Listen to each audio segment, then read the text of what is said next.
The armed forces fought a successful military campaign, which took Basra and helped to achieve the departure of Saddam Hussein and the fall of Baghdad in less than a month. Service personnel, civilians who deployed to Iraq, and Iraqis who worked for the UK showed great courage in the face of considerable risks, and they deserve our gratitude and respect.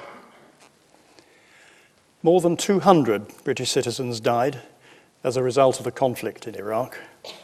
Many more were injured. This has meant deep anguish for many families, including those who are here today.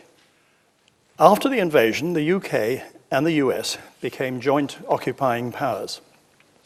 For the year that followed, Iraq was governed by the Coalition Provisional Authority. The UK was fully implicated in the authority's decisions, but struggled to have a decisive effect on its policies.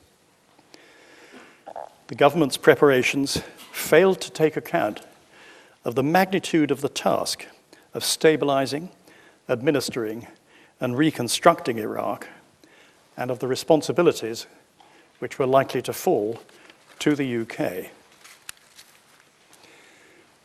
The UK took particular responsibility for 4 provinces in the southeast.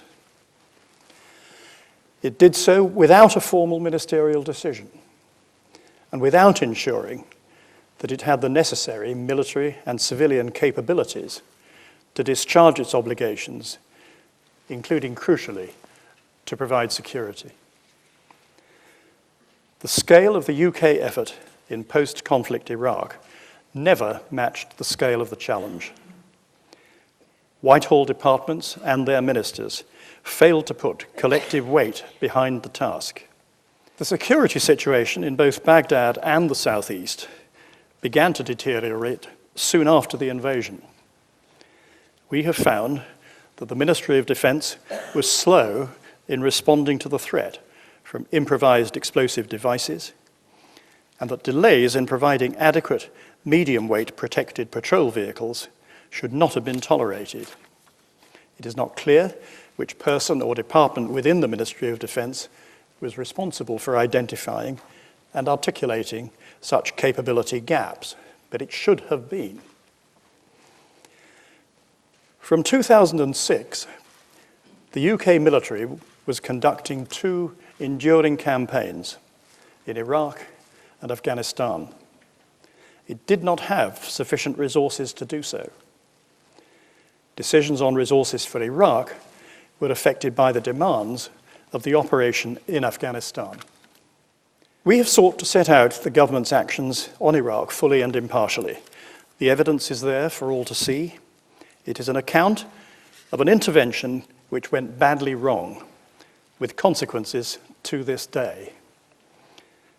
The inquiry report is the committee's unanimous view.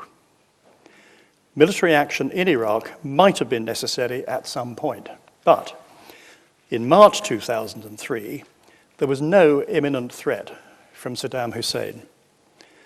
The strategy of containment could have been adapted and continued for some time. The majority of the Security Council supported continuing UN inspections and monitoring.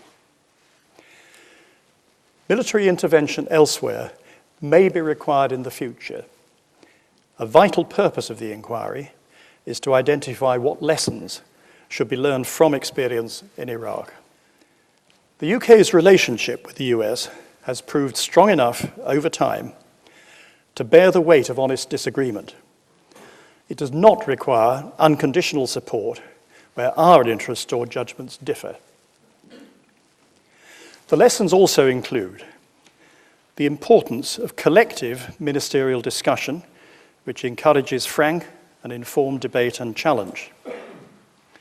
The need to assess risks, weigh options, and set an achievable and realistic strategy.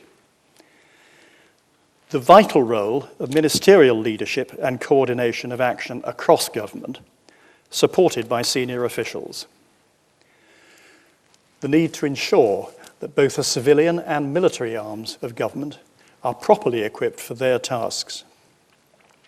Above all, the lesson is that all aspects of any intervention need to be calculated, debated, and challenged with the utmost rigor, and when decisions have been made, they need to be implemented fully.